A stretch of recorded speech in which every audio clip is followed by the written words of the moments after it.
very special guest this week is Jeremy Parsons, an Americana artist hailing from San Antonio, Texas. See, he grew up soaking in the sounds of Texas music in the dance halls. His passion was so driven, he taught himself to play guitar and began to write and perform music. So let's talk about Jeremy Parsons for a moment. He's played all over the U.S. and in Europe. He loves to interact with his audience, and he draws from his personal experiences to create his songs, all of which are perceptive and meaningful. His records chart well on many of the industry charts. His videos have been nominated and selected for numerous film festivals. He hung out in Nashville, Tennessee for a few years, but Jeremy returned to his roots in Texas. His latest album, Things to Come, was added to Spotify's editorial playlist, which has resulted in over 137,000 streams. And that's not to mention iTunes either. So tonight, I'd usually recommend you kick off your boots, but you may want to do some dancing right there by your PC. So let's listen to a little Jeremy Parsons.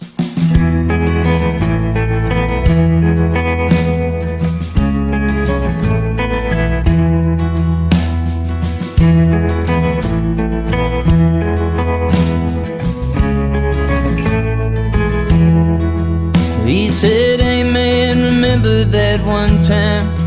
It was broad, but I knew what he meant. Yeah, it's there in the front of the back of my mind, with all of my greatest hits.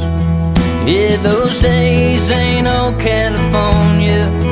What a trip in too many ways. Yeah, we're tearing up squares in front of strangers, just getting messed up on a plane." Oh. Well, good evening, everyone, and welcome to the Your Life Matters Show podcast. My name is Steve Hudson. I'm your host, and we have a really special guest with us today. His name is Jeremy Parsons. Jeremy, thank you for joining us on our show this evening. Oops. Thank you so much for having me. Sorry. Great. You didn't know he was a ventriloquist dummy, did you? Yeah, there you go. So, yeah, it's great having you. Trust me, I do some weirder things with the mic, so don't worry about that. Jeremy, I was talking to Jeremy for probably about a half hour before showtime. Really great person, personality-wise, and I was telling him about all the music I'd been listening to. I mean, I listened to his entire catalog all day today. I mean, that's basically while I was working. That was the soundtrack of today, in between realtors and everything else. But I still managed to hear everything, and I really loved it. And as I told them, I don't have people on the show whose either books or music I don't like. So it's a good sign having you here. So, Jeremy, I want you, if you can, tell us a little something about yourself. Starting back, I mentioned in the promo about being born in Texas. Tell us a little bit about growing up, your family, and what it was like when you were a child. It was pretty good. My childhood was fairly good. I was adopted by. It could have been worse. I guess that's always true. But I was adopted by my grandparents at a very early age. My birth mother is a sociopath, I guess you could put it. She jumping forward right now, she's in prison in Memphis, so there's a place for everybody, but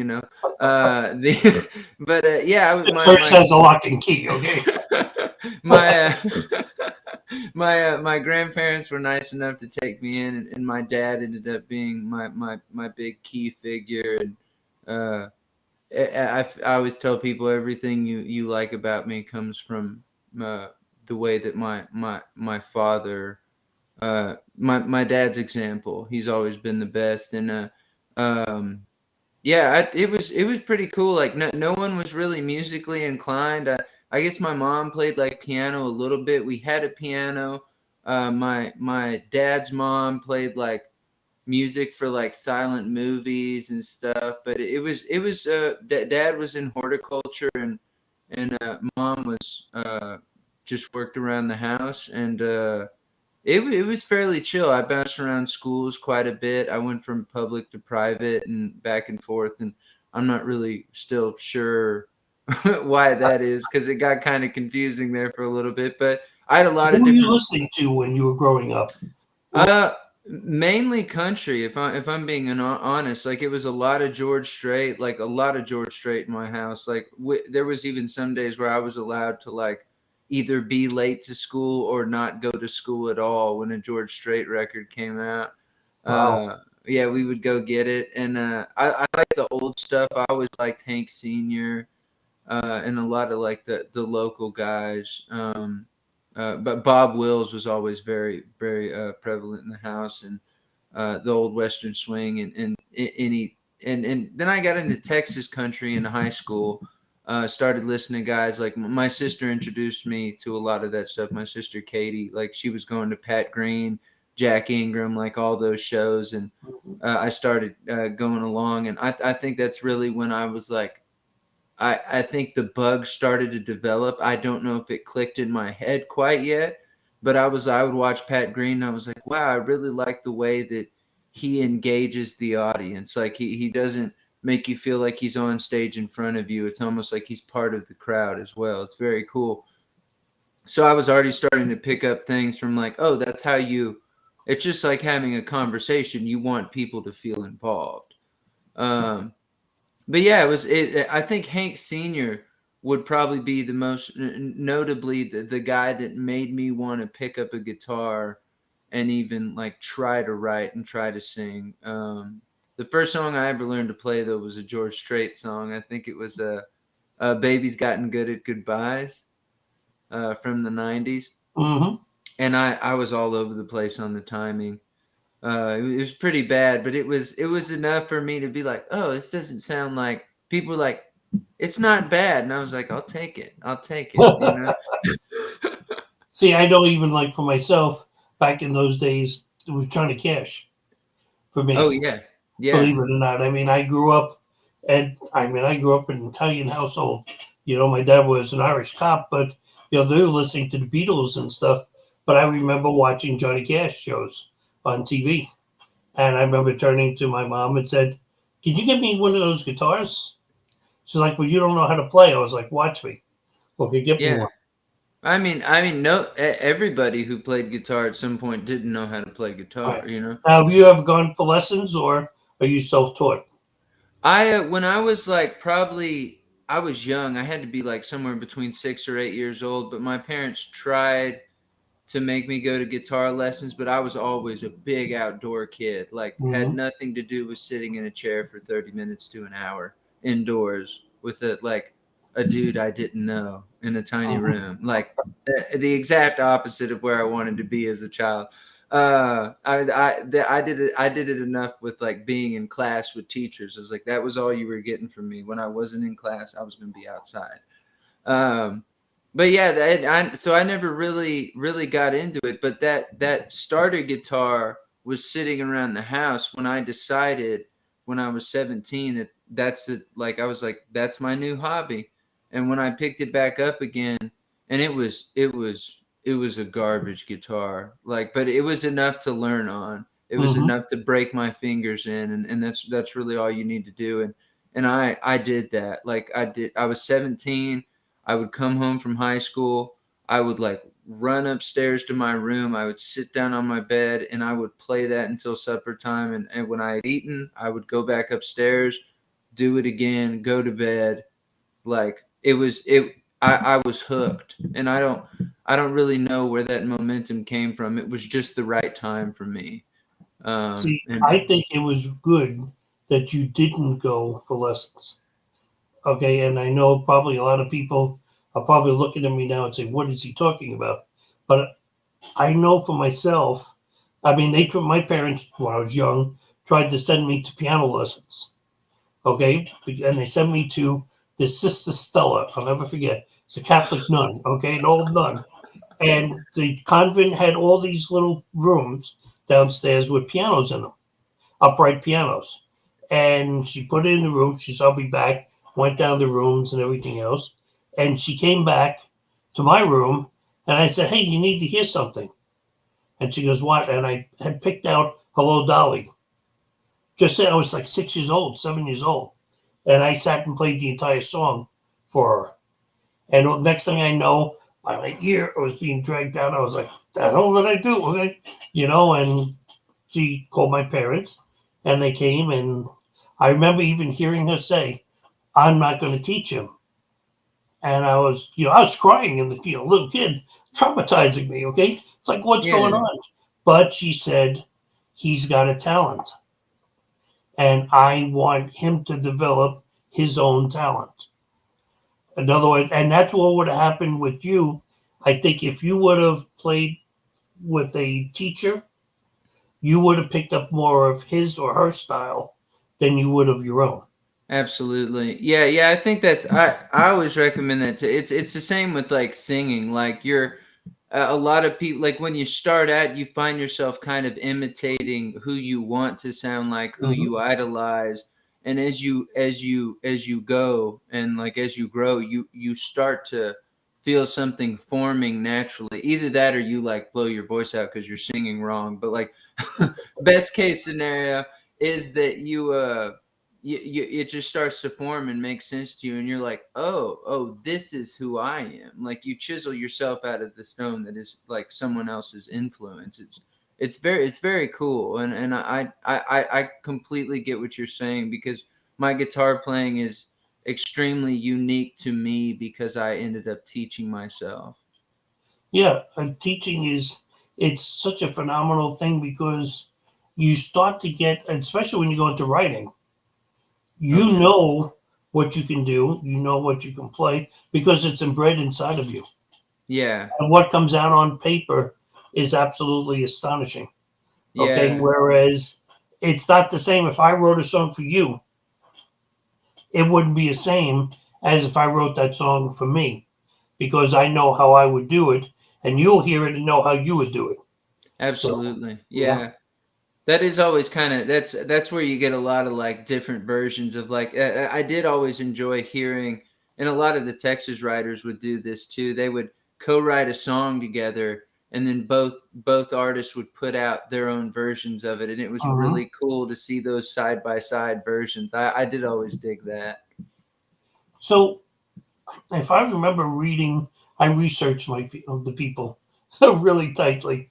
Okay, they said they couldn't get you off the stage and out of the camera when you were like in high school. So, were you in a lot of the plays and stuff? I mean, always in front of a crowd of people. No, so I think the problem is like if you hand me a microphone, like I will it, Take it's it. it's almost like it fires me, like it's electricity for me, like Mhm. literally and figuratively. But it's like I don't know what to, the problem. The joke was, don't hand Jeremy a microphone. Cause like cause like I also like try to I make terrible jokes. Like I have bad puns, good puns, wherever your preference Mhm. is. I think they're so bad that they're good, or vice versa. Like I'm not sure which one, but I enjoy them. So like if you give me a microphone, I'm very comfortable in front of people, in front of a camera, and it kind of just it activates me in a certain sense, where I just like, oh, I have to entertain you now. I get to entertain you now, and I want to do that. I think that's one of the joys of it, is that like if you because it's like music, like your people come to shows because they want a distraction from the work week that just occurred, or the work week that's ahead, or like Mhm. whatever's happening in life, like, and it I think part of the job that I enjoy most is having people that like, what one guy was playing in Nashville one time, and this dude walked into a bar, and set up for a joke. There you go. The he went and sat down. You could tell he was like, having a rough day. And my set, it was at the beginning of my set. It was like a 3 or 4 hour set, and at the end of it, he walked up, and I was unplugging my guitar. He walked up, threw some money in the tip jar, and goes, "Dude, I was having like the worst day ever, and you completely turned it around for me." He was Mhm. like, "Thank you so much." And I was like, "That's why we do it, man. You can take your money back." Just kidding. I need Yeah. it. If you want to add some more, Yeah, yeah, absolutely. Yeah. we're hardworking musicians, and trust me, I played enough clubs where some nights you go home with $20, $30, and you think I just played 4 hours an hour to get here and set up, and an hour to take down and go home too. Okay, for Yeah, like $30. that's why you negotiate that base pay. Yeah, Like you get really good at that. It's but it's what you're saying is true. I know myself, even to this very day, we go to a ton of concerts, my wife and I, and a lot of people ask me, so, you hit lotto or something, and it's like, no, I wish I did. It's just a matter of when I go there. Pardon my language, but all the shit in the world is gone. yeah. Okay, I forget it all. I'm sitting there and I'm part of the music. Okay, and that sounds really strange, but I think the audience becomes part of the music and they become part of that experience, part of the show. And I've seen artists, both sides. I've seen artists like you who know that and understand that and want to have a good time with the audience. And I've seen the other side where it's like, yeah, yeah, come on, okay. Yeah, I need to finish the set and go home. Yeah, Okay. yeah. So it's really a good thing. But I got a really interesting question for you because I never found the answer to this. So now, okay, I'm going to get my own answer. To Uh-oh. how did you go from the guy who, the late teenager who sat down and picked up his guitar, started teaching himself to play and to sing, to like touring the world? I mean, you've been all over the place. Yeah, That's a big leap. yeah, I don't know. I mean, like if I'm being honest, it kind of just happens. I think if you what I tell people, they're like, how do I, like when people are just getting into this industry is like, how did you know that this is where you were supposed to be? And I was like, because I walked through the door and everything just started working. And it's like one of those things. It's like I had a gut feeling about, like, when I really honed in on the craft, I was like, this feels like where I'm supposed to be. I feel like I have found it. And like part of you wonders like, oh, is that just wishful thinking because I enjoy this so much? I was like, it very well could be. You got to read that as you go through the process. That's just anything with life. You should treat it that way. But like everything, like it was like I was the end domino, and everything had set up. As soon as I walked into the industry, everything had set up and was falling towards me in a good way. And so I kept riding the wave and being grateful and staying alert and learning and like wanting to, like, they're like, hey, do you want to go to Norway? Like someone backed out, and I was like, absolutely. Like, I don't know when I'm going to get a chance to go to Norway. Like, I've never been. That sounds fantastic. I have a passport because for some reason I was ready for this.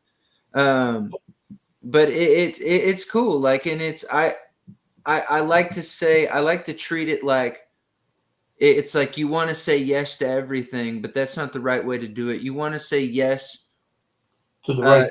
yeah, to the right things. And when you're younger, maybe do say yes to everything because you're not in a stage to really negotiate. You want to get your chops up. You want to get experience. I was talking to my distributor buddy today who distributes my music digitally to Spotify and iTunes and everything. And I told him, I was like, that's one of the greatest pieces of advice personally that I can give to people starting out, is like, just get out there and do everything. Like, do your own booking, do your own publishing, do your own distribution for a little bit. Like, know everything, because it's like, and that's what I did. And I think it always put, like, people respected that. Like, I was always willing to grow, willing to learn, and I still am. Like, we don't know everything. If we knew everything, we wouldn't be here. There'd be no point. And actually, what will help too is when you're you've dealt with an issue with some of it, you already understand what Yeah. that's all about. At Yeah. that point, and it makes it much harder to be taken advantage of. Oh, totally. And Well, and you also appreciate it when other people deal with it for you at some point. Because, like, at some point, if you're doing everything right, you have a booking agent, you have a publicist like Michael. Like, he's the whole reason why we're here. Like, you appreciate all the work that he puts into setting stuff like this up. And it's that's great. Like, you'll have a really good team team around you like the rest of your career, like because you're really appreciative, and like there's this cool like symbiosis, and it all works very well. And yeah, it's yeah, I don't, it's one of those things with my career that I always look back and I'm like, man, I really wouldn't change a thing, even the stuff that at the time was And it's aggravating, so like early on, and you're saying that. You can yeah, imagine 20 years from now, okay, what yeah, you'll be saying. yeah. Well, it feels like, it's yeah, it's weird. I don't really actually think about the time. It comes up like you asked me for this interview, like how long you been doing this, and I was like, man, I never really think about that, because like what I like to focus on is like the fact that I've never actually stopped enjoying it. Hmm. Like I've seen a lot of people be like, man, I can't do this anymore, and I was like, oh man, like I'm sorry, dude, I can't empathize with you. I can sympathize for you, but I can't empathize with you, man. Cause like even at the lowest, when like shows are bad or like pay isn't really great and you're wondering what's next, like it's still a journey that we all chose to go on at some point. And I think I'm grateful to just still be on the path, you know? When I was with my rock band, there was one show. It wasn't even supposed to be our show. The club, which we had played at a lot, asked us to come and fill in for this other act that wasn't coming. Okay. And they needed the headlining show. Okay. So we said, well, what the heck? Because we would pack the place when we would go. But it was like Thursday and this was Saturday night. So it was like kind of before social media. So it was kind of hard that, you couldn't post on your page, hey, we're going to be in February's tonight you just had to call some people and hope word got around. There was one person at the friggin' show. Oh, wow. Yeah. So every time you ended, you heard, okay. And after the first song, I remember looking out and I remember my singer, the female vocalist, just shaking her head like, what? I was like, stop. She goes, what? I said, this is a live rehearsal. That's all you look at it. It's a Yeah. live rehearsal. Instead of doing it where we rehearse, we're doing it here tonight. Just Yeah. have fun with it. Because you're Yeah. right, the moment it stops being fun, you might as well just walk away from it. Yeah, well, it's like you always. I think it's like that. There's times when like that's a great mindset, because there's times when it's like, all right, it's time to be serious and bring our A game and like be the rock stars or whatever. And then there's times when you just like there's always going to be the humbling moments when you're like, I've always done this because I enjoy it. It's not about these numbers or those numbers or whatever. Like we do this because we love it and we love the way it makes us feel, and we want to share that and make other people feel the same way. Like And you like said, yeah. it has to do too with you're up there doing what you enjoy doing Mm-hmm. up on Yeah. stage. And whether it's in front of one person or 40,000 people, it's Yeah. that same joy you're getting out of doing it. Now, don't get me wrong, 40,000 is nice when that's bouncing off of you. Okay, don't Oh get me yeah. wrong. Yeah. And it's like you said too, it's like people like, well, would you win the lottery? You go to all those concerts. And I was like, excuse me, some people pay like $500 to $1,000 for therapy. It's essentially Right. the same thing. And that is my therapy. Yeah, exactly. Yeah, exactly. And sometimes I get a pick for the guitarist. There you go. You don't get that from your therapist usually. Yeah, exactly. Well, yeah, the therapist would have you lay on the couch, and yeah, I'd probably fall asleep at my age. But anyway, how did you end up then moving from Texas down to Nashville?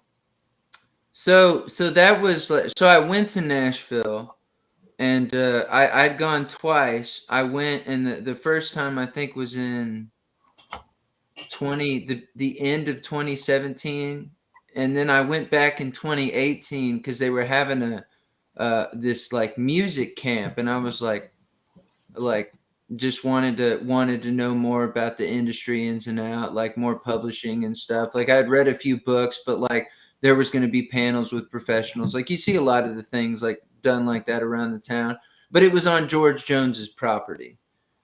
And like it's called George Jones University, and I was like, all right, I love the possum. Like I'm into it. But Oh, man.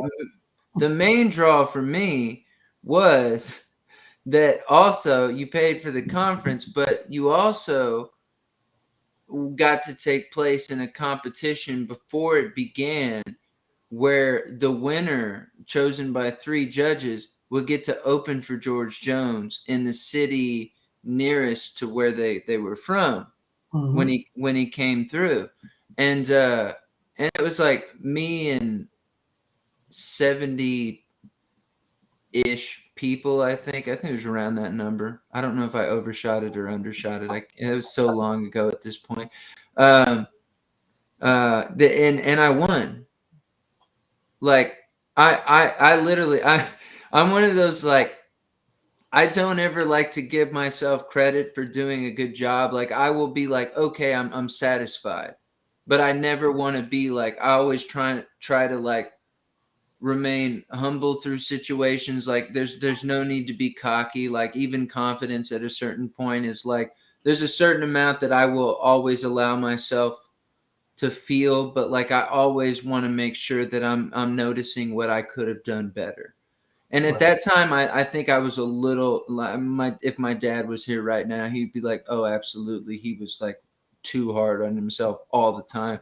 And I've mellowed out on that a little bit, which is like, I learned to laugh at myself these days, which is good, because I was it would turn to like this anger towards myself. It was like literally just me pointing a gun back at me that was like, you messed it up, man. But Just get I almost, married.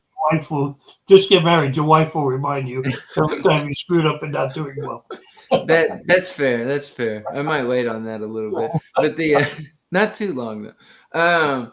The Yeah, and so I almost walked out before they announced the winners, because I didn't think that I deserved to win. And my Mhm. dad was like, "Hold on, let's just see what happens." And they called my name, and I was just like, Really? huh?" But and so I got to open for George Jones in Houston, and the crowd like loved me. Like, I'd played some writers' nights and a few gigs at that point, but like, that was like major deal. Like, it still is to me, because I mean, like, at this point, no one's ever going to get to open for George Jones again for obvious reasons. But it was like in Houston on a revolving stage. Like, it was a sold out audience. Like, I still run into people who were at that show around this state, and they were like, "Man, that's so cool. Like, what was it like?" And I was like, I don't. There's almost no words for it. Like, he's he was always one of the best, like vocalist especially, but like, for as crazy as his life was. But that for me kind of was like, okay, I think I can do this on a different level. Um, and of course, no offense to Texas, but like, I did the math, like everybody who played and existed in the Texas market and scene, like, eventually ended up in Nashville anyway. So Mm-hmm. I cut that out, and like saved that 10 to 15 years of like busting it around here, and just went to Nashville. Said like, well, I might as well try it there first. Like, I have that, like, I met a few people at that conference, and I had a few contacts. So I was like, do it while I'm young, because that's a very like Hollywoody town. You have to, like, the younger you are and the more unique and whatever, like, it plays like they feel like they can sell you that way. So I was like, I'll give it a shot. And like, within 3 months, I had a cut with the bluegrass band, the Grascals, and they heard me playing a song. It kind of reminded me of your buddy's story that you told me before the show, like how he Mm-hmm. got picked up by the band. And like, it was they heard me playing a song. I was literally at a house party, just like sitting there. We were all passing a guitar around, and they were there. And I guess the lead singer was like, "What was that?" And I was like, "Oh, that's like a song that I just wrote recently." And he was like, "Cool, I think I want to cut that. I think me and my band want to cut that." And I just like laughed, because I was like, I had the walls up. I was in Music City. I was in like business mode. I was like, I gotta protect myself. Karate chop, you know. So I laughed, and he got like, I guess he got fairly mad at me. But and so the guy that brought me to the party was like, "Dude, why did you do that?" And I was like, I didn't know, man. So they called me the next day and they were like, "Hey, we're actually interested in that song." I sent them an MP3 and the lyrics, and like they cut it, I think, within the next couple days, and it came out on their record. And like that record, they went on tour with like Hank Williams Jr. and Eric Church, and like we're doing big stuff, and it was cool, man. And like after that, that like everything started opening, because like people, when you have a cut, like people are like, oh, we want to work with you now, we can utilize this, he has a cut, let's also release your version of the song as well, so people have two copies.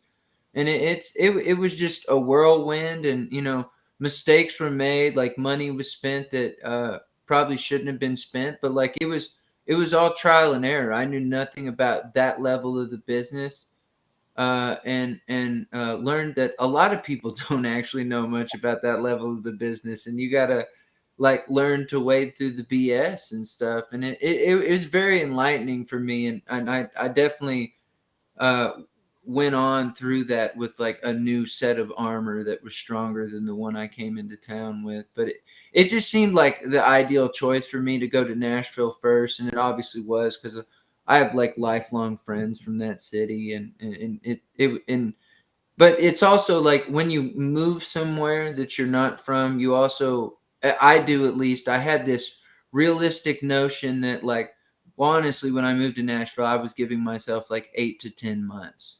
And I was like, if this doesn't work, I'm not going to keep wasting money in a city when I can just always go back to Texas and there's a music scene down there.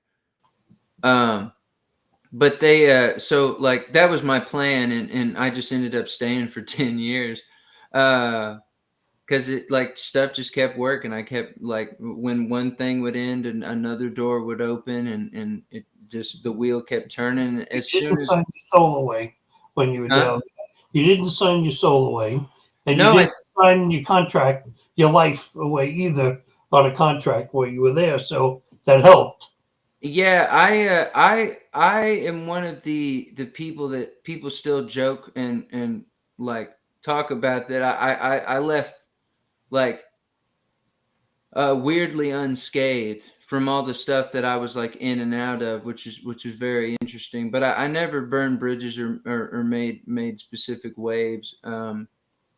And I always like just followed my gut and my heart, and went where the music took me, and that's always been fairly natural, and it's always been about the music for me. It's never been about uh I don't like the fame monster that I see a lot of people trying to slay. Is very interesting to me. I don't quite understand why you would want a certain amount of attention that almost seems unnecessary for your craft. Like a lot of creators and artists that I know, we're kind of reclusive, and we conserve our energy in a certain, we give it all at the shows, and then we go back into our caves, and hang upside down, and then next show we fly out, so it's the That could make you a little batty, but hey, hey, I'm just as bad. When you were saying the hey, bad joke, you didn't see my hand up.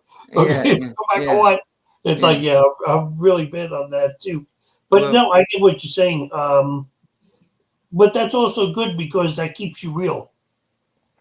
I really yeah, believe that keeps you genuine, and it keeps you to who you really are. If not getting that caught up in that whole scene afterwards of being, hey, look who I am. Okay, it's just yeah, doing my thing. You enjoying it? Good. Have a great time. Talk to you later. Catch you tomorrow night. yeah. Well, it's also, I think in life in general, like staying grounded is so important. Mm-hmm. And like, when you're on the ground, you can put in the footwork and you can talk to the people. There's a lot of those, the mentality in like the higher up version of the industry is that like you put yourself on the mountain and no one can reach you. You try to like put on this air of like unattainability. And I'm like, I want to be like, I mean, like, look at Garth. Garth Brooks is a great example. Like, Yeah. dude, like he has never been unattainable. If you run into him on the street, he's gonna be the nicest guy ever, because he knows how important that is to maintain that human connection. I think there's a number of popular artists in country music today that I'd say falls into that category. A lot Yeah, of the top name acts, you can just see it that, that chip isn't on their shoulder Yeah, for some yeah. reason. And that I think you got to remember. I started in the country. Believe it or not, the wildest part is I started writing country music after a while. After playing, Led Zeppelin music and stuff all those years, I started switching back over to country because country music is I think it's the heart of all of us. It's what's around us. It's that feeling. And it's perfect segue into my next question I was going to ask you too. And it was not intentional, but when I started saying, I was like, boy, this works. Okay. Now, as I said to you earlier, and I don't know if I had said it on the air or not, I listened to your music all day today. Okay. There was the soundtrack of my day. But it wasn't the music. Well, no, let me rephrase that because that sounds terrible. The music impressed me. Okay, I don't want that to sound wrong, but what really impressed me was the depth of the lyrics. Okay, you see, as a writer and something else, and this is what this show is even all about, as I was talking to you about also authors, and it's the writing and stuff involved in it. Your songs are not only, they didn't only blow me away musically, but they blew me away lyrically as well. So my question is, where does that inspiration come from for you writing those songs? I think it just it goes back into a little bit of what I said, like staying grounded and like staying like centered and aware of like humanity in general. Like the human experiences are what, and like you said, country music, like you're writing about that human experience, like whether it's on the extremely like rural layer or like the higher up, you want to write from like the dirt to like the inner emotions and inner workings of like, oh, someone just passed away. What are we working through when that happens? Like, how can we translate that back to somebody who's dealing with that and reach them and let them know that they're not alone? Because they're not. Like, people are losing people all over the place. People are, whether it's like out of existence or via a breakup or something. We want to try to reach people and let them know that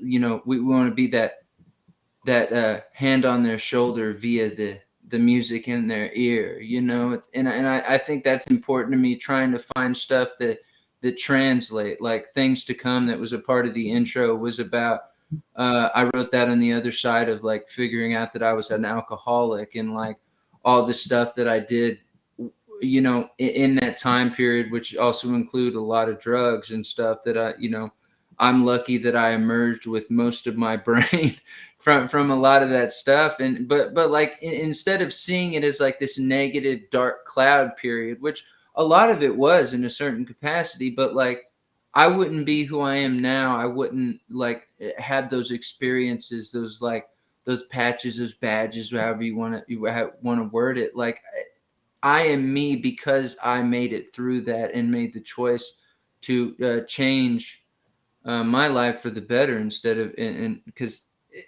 inevitably it felt like, and that gut feeling came back in. It was like, dude, if you stay on this path, you're going to die. And I was like, well, that's not cool. I still feel like I have songs to write, like songs to put out, like music to make in general, like people to see, places to play. Like I don't want to make this all feel like it was like for nothing, really. There's a lot of people who still believe in me, like my dad. I didn't want to leave him here. There's a lot of people I wouldn't have met. It was one of those deals, like, but Things to Come was written about being proud that I made it through. And then it's like, all right, now what's next? Like, let's keep moving forward. Here's to all the things to come. Like, we made it through all this. We learned a lot. We lived and we learned, let's keep trucking. But you got to have people coming up to you after shows and saying, man, that one song, I so related to that one tune that you did because that's so me, dude. Okay, it's like you had to have seen me when you were writing that song. I mean, Yeah. because I listened a lot to the lyrics. I was an auditor for years in New York. Okay, I can write a book and I can listen to everything that's going on across the street. Okay, that's just the way the brain works. and I was listening to the lyrics, and there was actually one or two songs I actually went back. I think the one song was "Life," I think it was, or for one that I actually went back and ran again. Okay, went back and hit the reverse button so it would play it one more time and would come through, and it's just you hear some of this stuff, and it's pleasant to listen to. Number one, it's good music to listen to. Number two, but the lyrics are so personal. Maybe that's what I'm looking. Maybe that's what the word I guess I may look for in that question. I'll have to rewrite question six. It's more personal. Okay, that it showed a part of you, a vulnerable part of you, is coming out in your music and your Yeah, lyrics. and that's one thing that I wish I would have said before. Like it's good that you use that word because I think that's my favorite part about every artist that I love is the vulnerability. Like you even look at guys like Eminem, like he's rap music, completely different genre, but like we know almost everything about that dude because he tells us in all Yeah. of his songs. Like I love that. Like it's we like people want to know more about you. Like if you're interested in something, it's like even one song that's like a lighthearted one, and they're like, "Oh, I like this," and then you're like, "Oh wow, I feel like I'm getting to know this person now, like as an artist and an individual." And that is the human experience because like that's where it comes in, that connection, because we're all living through these things, we're all processing these things, thoughts, emotions on a daily basis, on an hour to hour basis. Hmm. So it's like it's why not put it out there so people can also connect with you and you know they, and like yeah, I do have people come up to me at shows. Like Burn This House Down is another example. Like Yes. I wrote that about my parents' divorce. They were married for like 48 years and then my mom just left. And you know, it's a lot of processing, like a house that had always been the like the basically church of their love, so to speak. It was this sacred space. You walk back into it and you're like, this doesn't feel the same. Like, how do I work through this? It's like metaphorically, I burn it down and start anew from the ash. You know, not actually burn it down, because Right. like Yeah. when I sent Dad the song, he was like, "But where would I live?" Hmm. Well, I didn't see the pyromaniac thing listed in your bio. Yeah. It Well, just yeah. Like I joke on stage with people. I was like, you know, you can't spell Parsons without arson. that's right.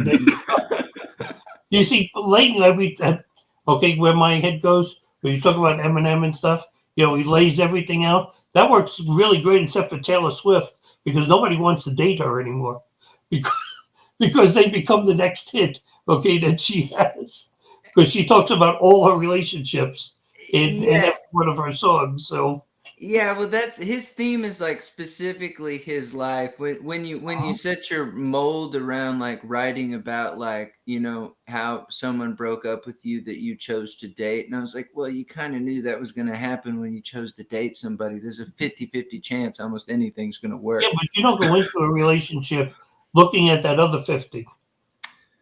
You go in looking at the 50 like, wow, okay, I got a great relationship. Not, okay, well, you know what? This probably ain't going to work, but hey, we'll give it a shot. I mean, that's probably Yeah, not a good way to kick it off. Okay. yeah, well, I don't know if that's the same case for her because it was so consistent for years. You know, it's like now it seems like she's in a good relation. I don't really pay that close attention to her, I but don't either. like it seems like she's in a like like I said, I don't really know, but someone said she's been in a long relationship recently, so I was like, good for her. We need a I actually like this guy record. See, the only thing I know about her is she lives 2 blocks away from where my dad lives. Okay, in an apartment, these loft style apartments. And when I was a kid, you could buy the entire building for like $20,000. Nobody wanted to live in these things. Now an apartment, one floor of the loft, and it's like 6, 7 floor loft, is like 15, $20 million. Oh wow. And it's like it's absolutely amazing.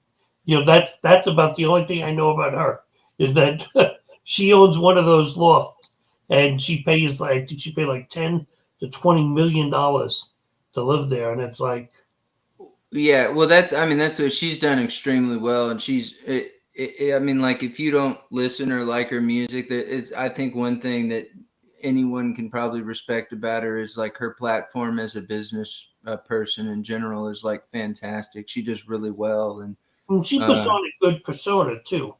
Okay, she yeah, doesn't come out, as a badass or anything like that. She comes out and gives a very positive message. That's probably what I'm looking for. You know, yeah, yeah. that's important today with all the some of the stuff that's out there. That's what I'm saying. In country, you don't see a lot of that negative persona. No, no, you don't. It's all about. It's usually about the. I mean, country has always like tried to be like the humble scene within the industry, even with all like the interesting backbeat music you have. Like a lot of those people. Like I know some of the people that are very popular right now, and like from like I knew him back in the day. I wasn't close with like Lainey Wilson, but like we ran in the same crew. She dated a buddy of mine, and like Jordan Fletcher is another guy. There's a few people out there that like I look at them and like I'm really Carly Pierce is another big name that's like I'm friends with her back in the day, and it's like I'm so glad to see them where they were because like at the time I knew they deserved it, but you see so many people that don't ever break that threshold, and there's a lot of people that want it, and there's it's nice to see people who wanted it actually breaking through that threshold. I Mhm. love that, and they're super talented singers and writers and like standout voices and performers, like just great energy, and I love to see that. So Now, I don't want to screw up the impressive album list that you have. Now, I got one on here that I didn't find on your bio. It said "Doggone This Feeling." oh yeah, that's my Babyface era record is what I Mhm. call it. Yep. Yeah, It was good old days, things I need to say, and things to come. yeah, yeah. So it's a Good Old Days is actually a single from Things to Come. Okay. It's actually on that record. But the three records I have now are Things to Come, Things I Need to Say, and Doggone This Feeling being the first Right. one. And the latest single I put out was Tickin'. And Yes. it Yeah, and it's going to be a part of an EP that I'm going to start putting out. And the second single from that process is in the works. We're close on the artwork and the mix of that single, so that'll be out here in the next uh, at least couple months or so. I'm really Before I go on that, I just want to let our listeners know, you know, we're just going to go to the website, jeremyparsonsmusic.com, and you're going to be able to see everything, that's out there, the videos and all the stuff we're talking about that I even played like a minute of when we started because I wanted the interview. I hear the dog. I wanted yeah, the interview to be us talking than the music. They can go out and find the music and stuff to listen to. Don't worry, I am shocked. I have two dogs laying here and a cat, and neither one of them is making a sound. I was a little afraid when I heard the dog bark. It's like, oh no, no, no, no, no, because dogs hear another dog and they start. But they've been pretty good. When did good. you when did you first release "Doggone This Feeling"? Wow. Okay, came inside. Yeah, he means business, man. Yeah. He does this every once in a while. His name is Blue, and he has to make sure that everybody knows that he's out there and not to come anywhere near this house because Hmm. he will let them pet it because he's all bark, no bite. I I have one of released those too. I released Doggone This Feeling in January of 2010. Wow. So it was I moved to Nashville It's 13 March. years ago. Oh wow, it is. It is. Yeah, it is. It is 13 years ago. Wow. Lucky 13. Goodness, Blue. Um the Yeah, I moved to Nashville March 2009, and we started working on that record in October of 2009 and put it out in January, and it was like featured on RFD TV. Little Jimmy Dickens was in the music video for the title track and helped us promote the record on RFD TV, and it was a whirlwind. We did that music video, the photo shoot, and the little Jimmy Dickens like promo stuff for RFD TV on the same day. Like we did it all. Like it was really cool, but not I'm too old to do anything like that now. At this point, I'm just be Oh, like, no, no, no, no. It only gets worse. They'll make you do more. Trust me, from someone who's older, they make you do more as you get older. They figure yeah, you're a veteran now. You should have this down pat. Okay, and just keep going. yeah. No, I think it's more about the hours that I know that I put in. Where I'm like, I like to let's break it up, you know. Yeah, well, I'm one of those people too. It's like you missed a nap in there in the middle of somewhere, you know. Yeah, yeah. Where's my 6 hour nap? Now I'm going to actually read this because if I don't read this, I was trying to say, okay, how was I going to read the awards that I've been finding from you? So I'm just going to read what was on your site. Okay, it was announced in 2021, the new song music contest, that you were an early bird finalist. You were selected as the 2021 New Folk Songwriting Competition finalist, the Texas-based singer-songwriter selected from nearly 700 entries. Okay, the where am I lost them. Oh, yeah, the Indie Chronique, which is France. It says here named your latest album of the month. You were nominated for Blues and Roots Radio Album of the Year and Things to Come on Alternate Country Chart Top 100 of 2021. That's like and I know there was more because Mike actually sent me some more stuff too on that. And it's like, okay, so for someone who's really been hitting it big, I mean, really hitting it hard and being recognized the last couple of years, your stuff is going out there. You're just taking awards, walking away with just popping up a bunch of awards.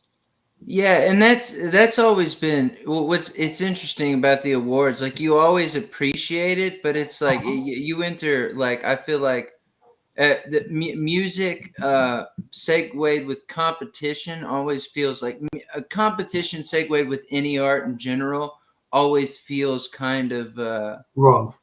yeah, it does feel wrong. Yeah, wrong, I guess, is the word that I like want to say, but don't want to say because it's like, I entered a lot of those things, but a lot of them I entered, it was during the pandemic. And I was like, well, there's nothing else to do, Right, good boy. which is like, yeah, yeah. But it's kind of cool. Like, I think what I like about those is that when you go and you get to the in-person aspect of it, you really get to meet other people who are creating for the same reasons that you are or not, but like you get to really network and meet people that you might not have never like ever really met otherwise.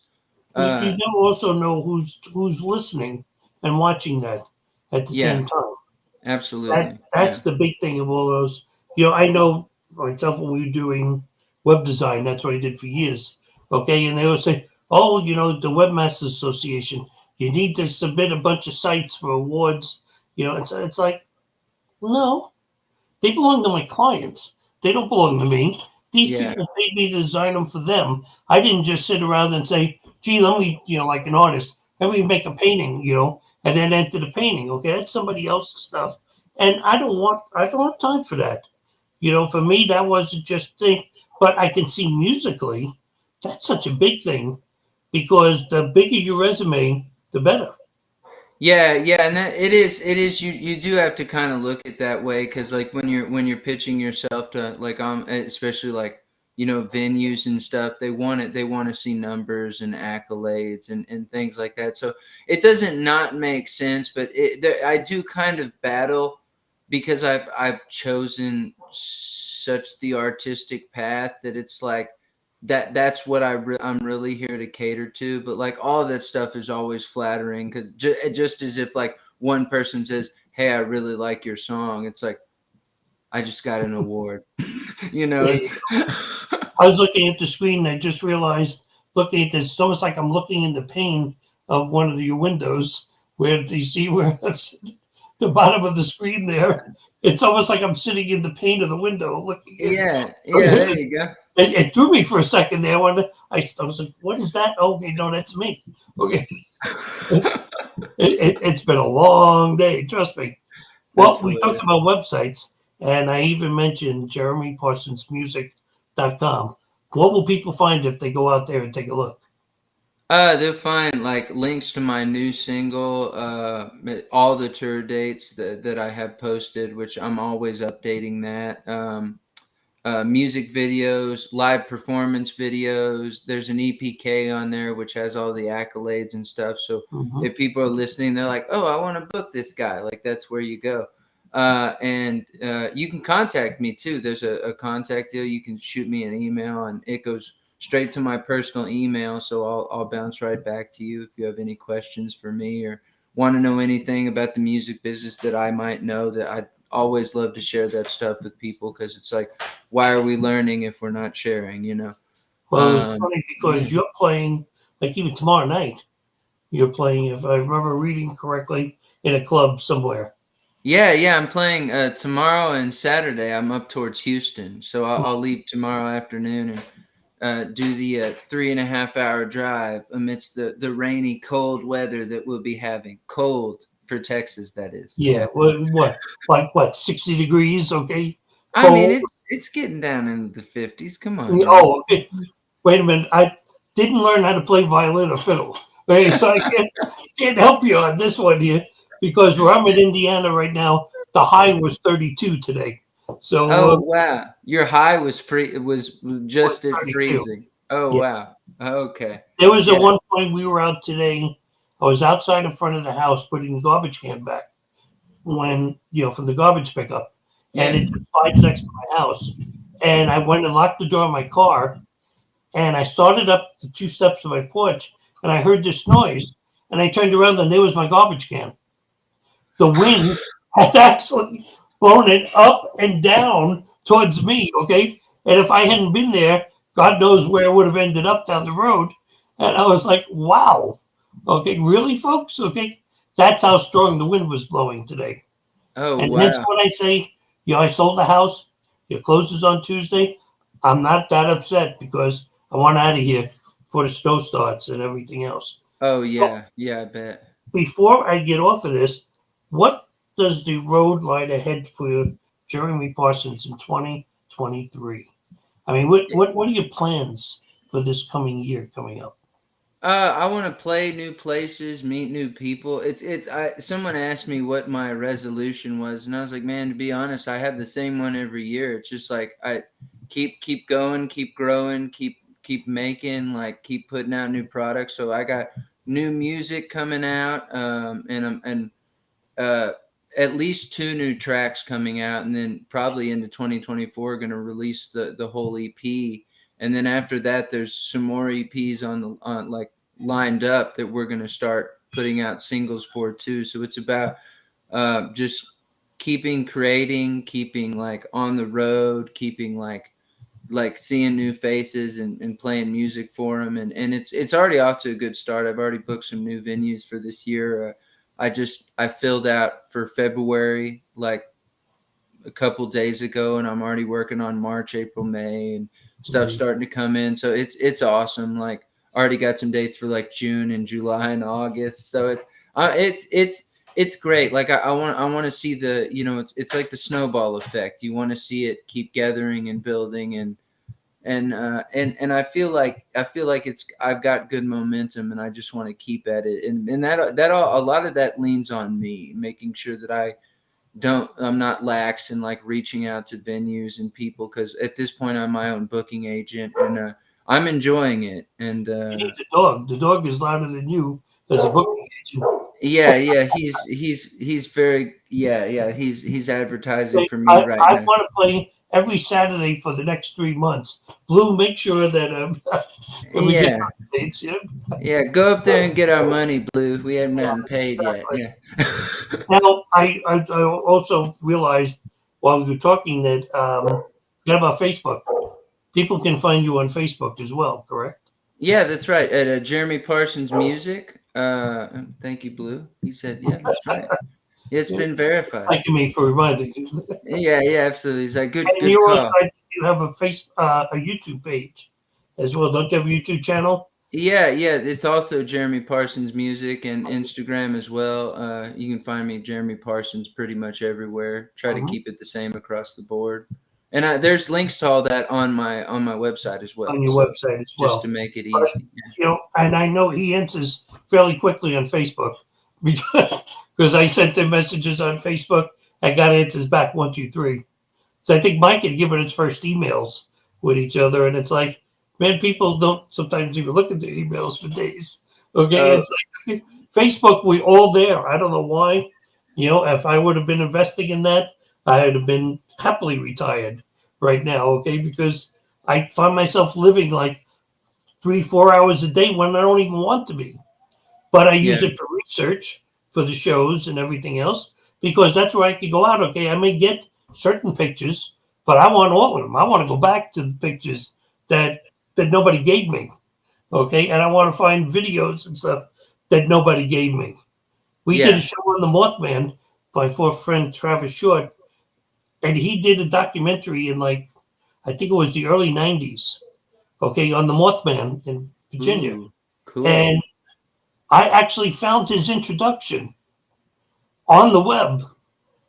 Okay, they don't even have the video has not been re-released or anything yet, and I found his introduction to the Mothman video, and when he came on to do the show, like where I popped in your video there, I popped in that thing, and like we can see each other off to the side while that's going on. His face was like, like where did you get that from? Okay.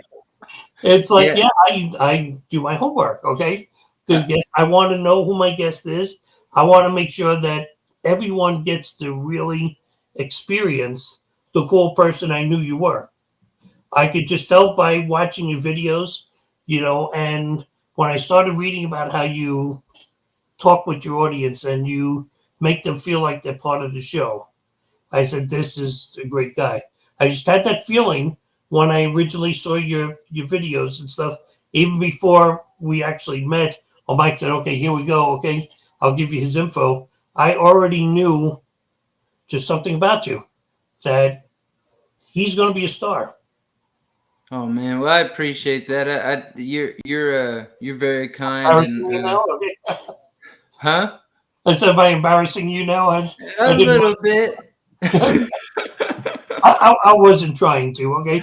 But No, it no, really, it's all very, very, very pleasantly received, and I thank you so much for saying it. I really and do. I say to the audience, and I will wrap up with that, take your time, go out and look at, jeremyparsonsmusic.com. Okay. Because from there you can go everywhere. Okay. You can see all the videos. I mean, I played you a minute, you can see the whole thing. Okay. And you can see some other videos and even your latest video that you do an EP for. Isn't that on there as well? Yeah, Tickin is Yeah, on there. right. A Yep. very cool animated music video for Yes. that. I, Yeah, I saw that. Well, the first time I saw that, I was like, was that click the road video? At yeah, first, no, because I was watching, I'm like, okay, it's him. But then, yeah, then I heard the music and I was like, yeah, it's him. Okay, but yeah, it's like there's some really good music. You'll really enjoy, listening to him, and hopefully we'll all get to see you live someplace. I mean, I want to be sitting down and watching you on the Country Music Awards. Going up there and performing and being nominated and stuff because I know it's going to happen. It just has happened right now, but it's going to happen. You keep working at it, and I guarantee you're going to be out there with that. man, I appreciate that. I see some of the comments up here too. It's like, Brian, I would love to play Round Rock. I will work on that for you, my friend. And the real Dank Williams, he listens to the night Hank Williams died every year on the anniversary of Hank Williams Sr.'s death. That's his jam. So I appreciate them in the comments there. I wanted to make sure I said that. Yeah, I saw it earlier, but you were talking, and I didn't want to interrupt that. And then I forgot. Sorry, out there. But I saw it. It was sitting on my screen for a while. Okay, Yeah, I just forgot all about it. We got to talk about something else. So it's my make fault. sure, I'm always talking. that's okay. Make sure you give Blue our love, and thank you for joining us tonight on Your Life Matters. Yeah, thank you so much.